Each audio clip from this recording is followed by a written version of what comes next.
Hey everyone, welcome back to Coffee and Books with Brook. I'm your host, Brook, right? In today's discussion, we are chit chatting about Brave by Rose McGowan. So, I have a few little snippets, you know how I do my thing. I am going to show you all a picture of the book so you all know. Okay, this is the book by Rose McGowan called Brave.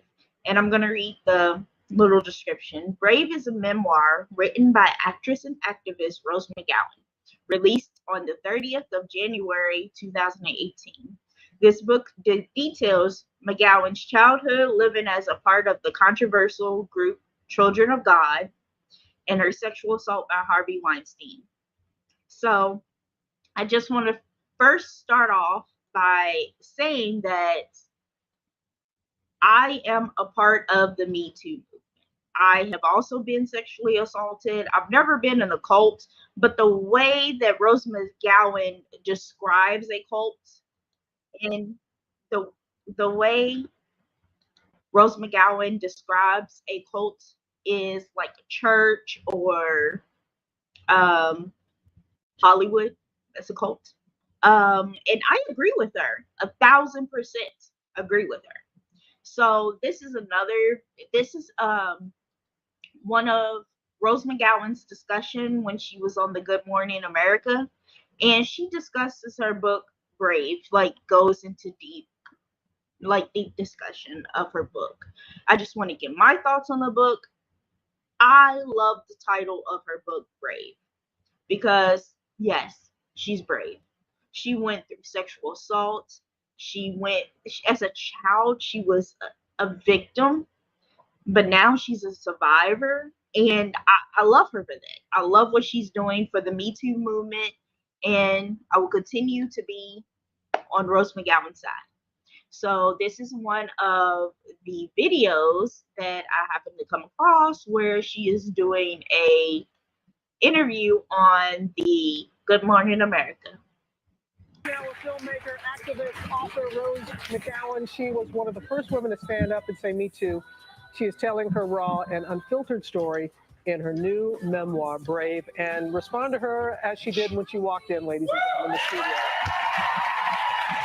That's what she is. Yeah. Yeah. I read it cover to cover, and I love your Rose take McGowan. on Hollywood, and it goes beyond that. You said this book and your story is bigger than Hollywood. Explain.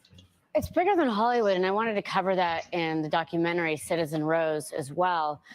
It's airing tonight, actually. It's the other part of the book, and then also I have an album that is the other part of the book. It's a three-pronged approach. So 3 years ago, I started this project of I wanted to see if I could make people societally, including myself, 10% more awesome. Really. So Rose Army, I trademarked 3 years ago, and that is about, the broader message is about thought.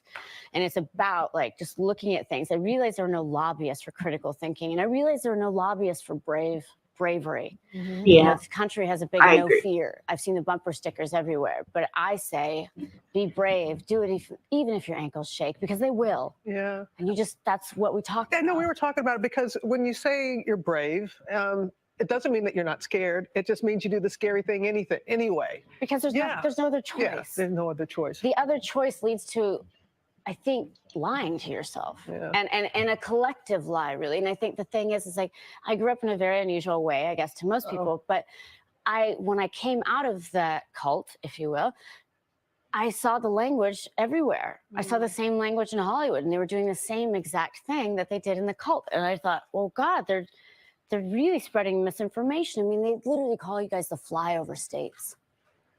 And there's real stuff, you know. In Hollywood, that's how. Oh yeah, it's flyover states. Like all the suspicions about Hollywood that a lot of people have, they're true. I wish it weren't so. I wish everybody was super awesome. But sometimes you got to clean house a little bit, and the world. And it's not just Hollywood. It's just a systemic thing, and it's for men and women and trans. It's for everybody. Everyone. Just be free. I was really, when I was reading your book, and you opened my eyes to some things. And one thing that you said is like many of us, when we're not living, I'm not in Hollywood. It doesn't affect me.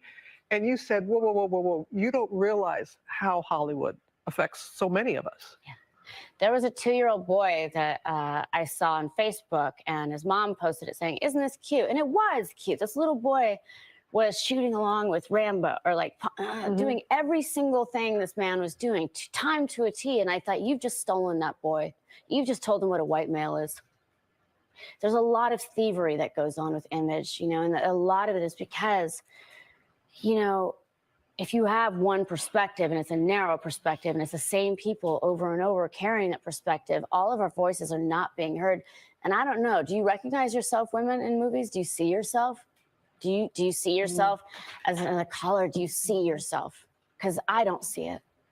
And if I'm not seeing it, then others aren't seeing it, but they don't know. They just think it's entertainment. But I was the thing sent out to make you nervous, to make, if a girl went to the movies with her boyfriend, I was the thing sent out to make her uncomfortable and be like, don't you want to be like me? And meant to turn him on. So there are messages, and everything counts. I believe every detail counts. And that's why I say in the beginning of Brave, thank you. I take it very seriously that my words will rest in your brain. I really considered that. You know, I really, with my work with the movie Dawn that I directed, which is so for young women, as a cautionary tale, and anybody about people that are telling you you're not seeing what you're seeing. When I looked at the cover of your book, and you know, it's beautiful, and that image right there was your hair. You talked about it early on. I do want to say that I really, really love this cover of her book, because it is showing the real Rose McGowan, not the Rose McGowan that you've seen in movies, but the real her. And I love short haircuts, so. In the book, and that's one of the things also, the perception that we have of how a woman should look and such. It was important for you to have the cover like that. It was very important for me to have the cover like that. And I also wanted to give people some privacy. Who wants my stupid face smiling on the cover? Not me. Like, just have some, you know, yeah. But it was also just, you know, and someone at the publishing company even said, what if people think you have cancer? And I said, so? Like, they're brave people. I don't know. I think the story's universal. What if? Okay. Right. But people are so. Now, let me explain why I rated her book a 3 out of 5.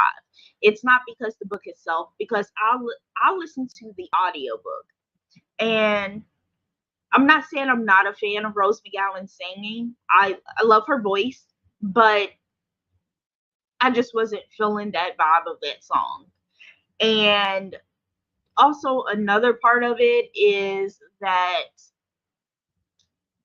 another reason why I gave it a 3 out of 5 is because the dialogue in the book, it didn't really capture me, if that makes sense. But the whole premise of her book, I loved, if that makes sense. I'm trying to make it make sense to people. But yes, I did love Rose McGowan's book, but I didn't care too much for the singing in it or anything else like that. So here's the rest of it. We're used to doing the what if people think. How do you know what people think?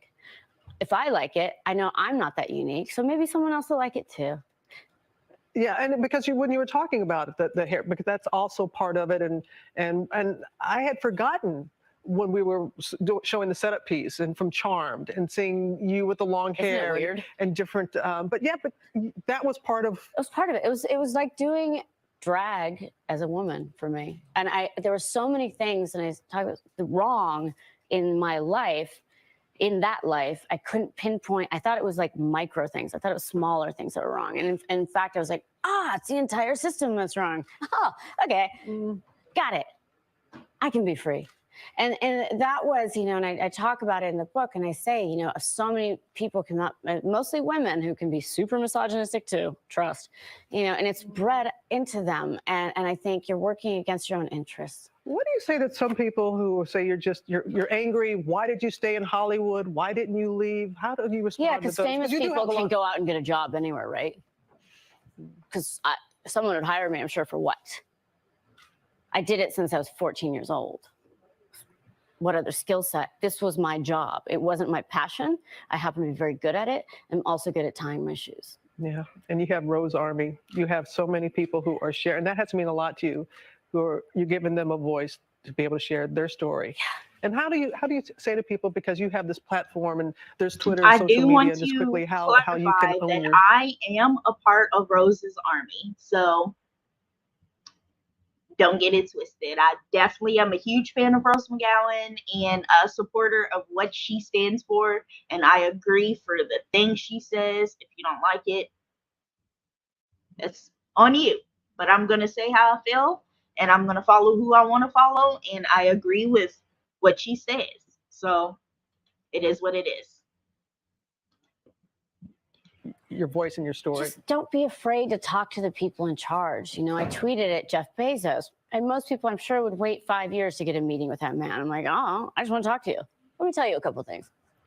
It's people have a voice. Everybody has a voice, and the voices added up really count. And I just feel like I'm a conduit for others. What's wrong with being angry? There's a lot of stuff to be angry about. If you're angry, anger covers pain. I don't know if you can truly deal with pain. Like, why, if they have stages of grief, right, that we all know about, anger, sadness, why is it not the same after a sexual assault?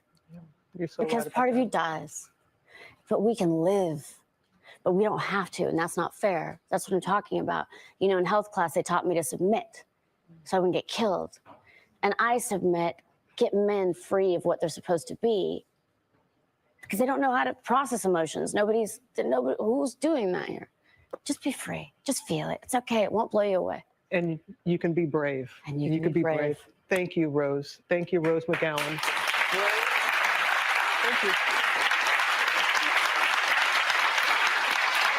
And she's going to have so much. Hang on. She's going on The View. Hang on, people. Buckle up. She's going to be on The View at 11 a.m. Eastern right here on ABC. But bless you. Thank you very much for being here. Appreciate it.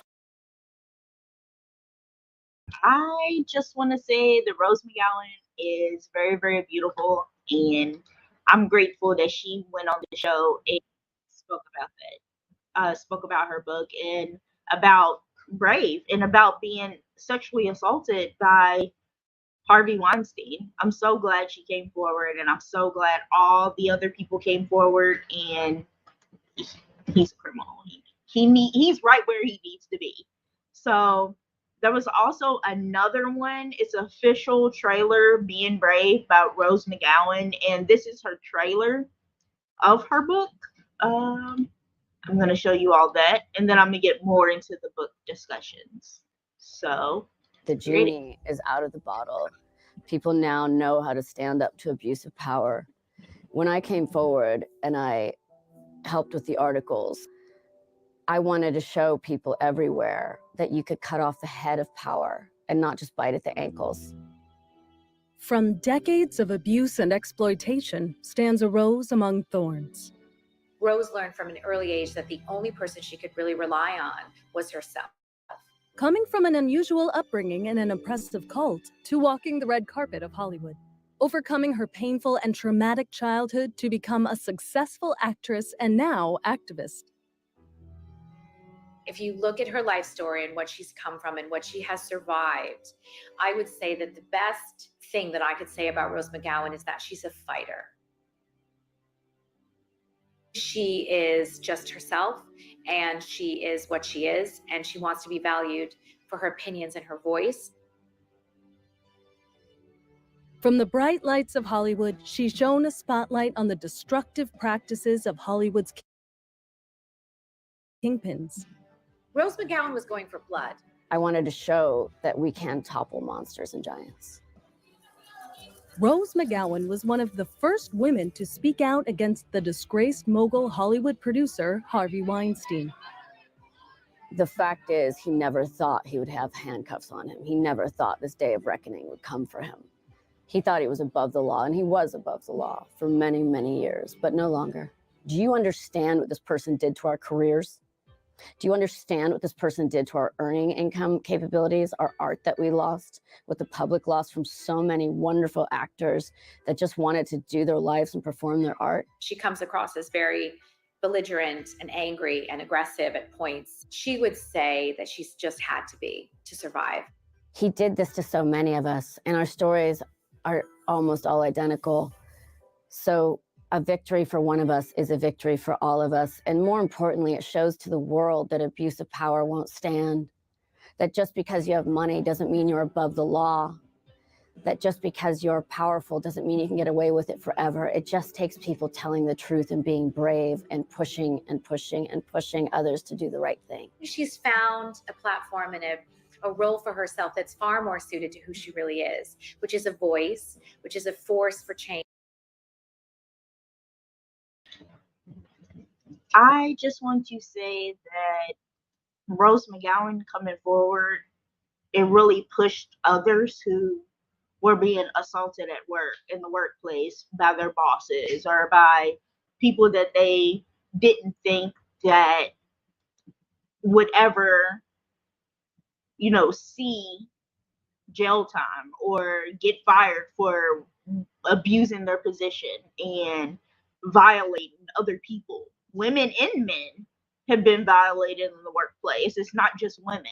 So yeah, I love everything that Rose McGowan is doing, and I love her book. So if you have not read her book on audiobook or whatever paperback, I highly recommend it. So highly recommend and which is an advocate who speaks up for people who don't have the power themselves. Standing at the forefront for women's rights, Rose McGowan has roared, giving a voice to all victims who have been affected by sexual assault, leading the social justice fight as an example to us all.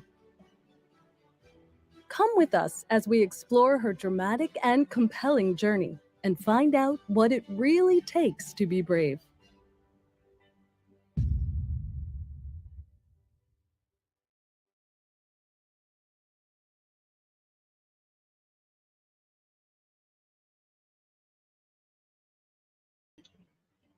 So that was the trailer of Being Brave by Rose McGowan, and it's a documentary, and it is available now because her book was released in 2018. So definitely go check that out. This book reminded me of another book I read, but it was kind of different because she was assaulted by her boss, by someone that she looked up to, by someone that is supposed to help her express her art in the form of acting. And the book that I read was a mother assaulting her daughter. Like, yeah, it rarely happens, or it's rarely seen in the public eye, but yeah, it does happen. So I think her goal of this book was to help people realize if you're in a cult, and help people realize if you've been sexually assaulted, then you should definitely do something about it. Don't just sit back and watch other people be victimized by the same person that victimized you, if that makes sense. I want People will say things like, what was she wearing? Oh, she's just trying to get him because his money, or he's just rich, this, that, and the other. Like, people will always have reasons to try to justify why you were sexually assaulted. And their words don't matter, because they don't matter, because it matters if you was assaulted. So come forward if you're assaulted. Definitely speak up about it and bring these people to justice. They need to know that it's not okay to sexually assault people. So, and no means no. It always means no. So it's not playing hard to get. It means no. Just saying. My opinion of this book has changed me a lot, because it does make me way more outspoken now since I've read her book. I definitely stand up against people that's trying. Okay, after I was sexually assaulted 11 years ago, I was down, I was suicidal, and things like that. But after I read her book and seeing her come forward, her speaking up against it, I definitely I've been called, what do you call it, a B word, because I don't let people talk to me crazy. I don't let people sexually assault me. I don't, no, that's not happening anymore. So definitely speak up. Okay, so a question that I would like to ask Rose McGowan is, have other people come to you to tell you their sexual assault stories and ask you their advice, or ask advice that you could give them, like when they are being sexually assaulted? What would you say to them? What would be your words? Like, I want to know. But I hope Rose McGowan comes out with another book that's just as inspiring, and I hope you all check out her book. It is on audiobook, it's paperback, Kindle. She has it everywhere. So thank you all so much for watching Coffee and Books with Brooke, and I hope you have a great day. Bye.